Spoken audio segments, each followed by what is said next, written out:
Ketemu lagi dengan kita di channel Mas Nang. Dalam video kita kali ini kita akan bahas tentang iPhone XR layak gak di tahun 2024 ini. Layak sampai kapan, masih bisa update sampai iOS versi berapa, dan harganya berapakah sekarang untuk iPhone XR ini.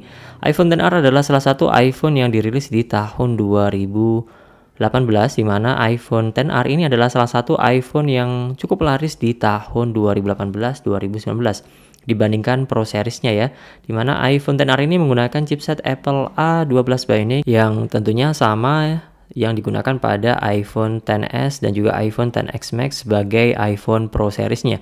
Memang ada hal yang dipotong dari iPhone XR ini dibandingkan iPhone XS, mulai dari RAM-nya dan juga layarnya. Nah, kita akan bahas dari iPhone XR ini sendiri, kira-kira masih worth it atau enggak buat beli iPhone ini ya. Dan di akhir video nanti kita simpulkan apakah iPhone XR ini masih layak dibeli atau mendingan nggak usah beli iPhone XR ini, atau minim beli iPhone apa di akhir video. Nah, kita bahas mulai dari poin yang pertama adalah dari layarnya, dimana iPhone XR ini sudah mengadopsi layar yang tentunya cukup lumayan gede, yakni layar berukuran 6,1 inch. Dengan ukuran tersebut tentunya ini terbilang cukup lumayan gede dan masih dipakai pada iPhone 11, iPhone 12, iPhone 13, ataupun iPhone 14, 15 sekalipun. Cuman sayangnya secara kualitas layar, iPhone XR ini masih menggunakan layar IPS LCD atau layar Liquid Retina IPS LCD dengan 625 nits dengan resolusi 720p. Itu yang jadi kekurangan dari iPhone XR ini, yang tentunya secara kualitas tentunya di bawah iPhone 12 ataupun iPhone 13 yang sudah mengadopsi layar panel OLED dengan resolusi Full HD+. Dan secara bahasa desain, iPhone XR ini juga terbilang cukup jadul, di mana masih menggunakan satu lensa pada kamera utamanya dan masih belum menggunakan flat design layaknya iPhone seri terbaru yang sudah mengadopsi flat design ala iPhone 5 series. Yang jadi poin kekurangan adalah dari jenis panel yang digunakan dan juga resolusinya yang terbilang cukup ketinggalan pada iPhone XR ini. Tetapi dari sisi situ ada kelebihannya juga, dimana kalau ada kerusakan yang mengharuskan kita untuk mengganti layar dari iPhone XR ini, tentunya cost yang dikeluarkan jauh lebih murah dibandingkan iPhone yang sudah menggunakan layar panel OLED.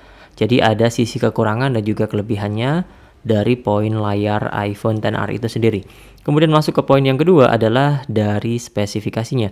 iPhone XR ini dibekali dengan chipset Apple A12 Bionic, di mana sama seperti halnya pada iPhone XS series, menggunakan fabrikasi 7 nanometer, CPU sudah hexa-core Apple GPU 4 core graphics dengan RAM yang masih 3 GB untuk menunjang multitasking pada iPhone XR ini. Saya rasa untuk chipset Apple A12 Bionic dengan RAM 3 GB masih cukup bisa menjalankan berbagai aplikasi ataupun game pada iPhone XR ini. Kemudian dari baterai, iPhone XR ini dibekali baterai yang tidak terlalu besar, cukuplah, yakni 2942 mAh yang terbilang masih bisa untuk menemani keseharian kalian. Kalau merasa kurang, tentunya bisa kalian upgrade sendiri dengan baterai aftermarket yang punya kapasitas lebih besar untuk menunjang baterai life dari iPhone XR itu sendiri. Untuk pilihan storage paling kecil 64 GB, menengah 128, dan paling gede 256 GB.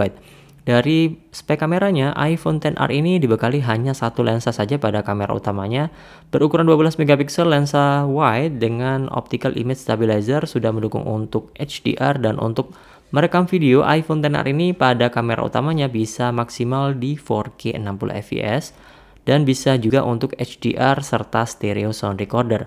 Sedangkan untuk kamera depannya atau selfie kameranya hanya berukuran 7 megapiksel lensa wide standar dan sudah include di dalamnya True Depth kamera dan juga biometric sensor untuk penggunaan Face ID pada iPhone XR ini.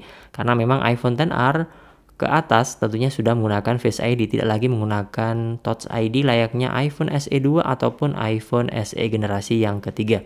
Dan sudah mendukung untuk fitur HDR, dan untuk merekam video bisa maksimal di Full HD 1080p 60 fps. Jadi untuk spek kameranya, iPhone XR ini ya standar untuk harian, bisa untuk ambil foto dan juga merekam video dengan hasil yang cukup lumayan bagus.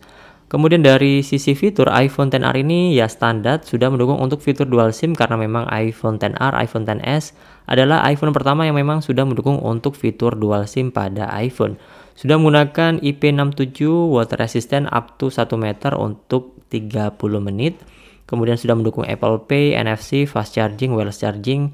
Tetapi sayangnya untuk jaringan 5G belum didukung pada iPhone XR ini ya. Dan untuk iPhone XR ini saya rasa dari spek masih cukup bisa dipakai untuk harian di tahun 2024 ini. Karena secara update iOS, iPhone XR ini termasuk iPhone yang masih bisa menikmati update iOS terbaru sampai video ini dibuat, yakni di iOS versi 17.4. Kemudian masuk poin yang terakhir atau yang ketiga adalah dari iOS-nya dan juga harganya. Di mana iPhone XR ini secara update iOS pastinya kalian sudah tahu, dirilis di tahun 2018 dengan iOS versi 12, tinggal tambahin saja 5 kali update, ketemunya adalah iOS versi 17 di tahun 2023. Itu kalau didukung selama 5 kali update, di mana iPhone XR ini kalau memang didukung selama 5 kali update atau selama 5 tahun saja, pastinya akan mentok di iOS versi 17 di tahun 2023 kemarin. Sedangkan rumornya iPhone XR, iPhone XS masih bakalan kebagian update iOS terbaru di tahun 2024 ini, yakni di update iOS versi 18. Kalau memang beneran terjadi, iPhone XR dan iPhone XS bakalan diupdate atau disupport selama 6 kali update atau selama 6 tahun sampai iOS versi 18 kalau rumornya beneran ya. Dan secara harga iPhone XR ini dibanderol dengan harga 2,5 jutaan untuk yang X internasional, sedangkan untuk yang X garansi resmi Indonesia di kisaran harga 3 sampai 4 jutaan untuk iPhone XR ini ya. Lebih baik untuk saran saja, kalau memang kalian pengen beli iPhone XR ini, saya lebih sarankan iPhone X resmi Indonesia minimal kapasitas 128 untuk mengoptimalkan penggunaan dari iPhone XR itu sendiri. Ya, setidaknya minimal iPhone XR kapasitas 128 garansi resmi Indonesia untuk mengurangi resiko terkena blokir IMEI, karena memang iPhone XR itu banyak banget kejadiannya kena blokir IMEI untuk yang garansi internasional. Jadi iPhone XR ini masih worth it atau enggak, tentunya kembali ke kalian. Apakah kalian budgetnya hanya cukup untuk iPhone XR, juga nggak masalah beli iPhone XR. Toh iPhone XR juga masih bisa update iOS terbaru, yakni adalah iOS versi 17, yang tentunya masih bisa menggunakan berbagai aplikasi dan juga game pada iPhone XR ini. Jadi sesuaikan saja dengan budget kalian. Tetapi kalau kalian memang punya budget lebih, ya minimal di tahun 2024 ini adalah iPhone 12 atau iPhone 13. Saya lebih rekomendasikan iPhone 12 dalam kondisi second di harga 7 jutaan. Jadi sekilas pembahasan kita kali ini, semoga bermanfaat. Jangan lupa like, subscribe, dan share. Dan terima kasih. Sampai jumpa di next video di channel Mas Nang. Bye-bye.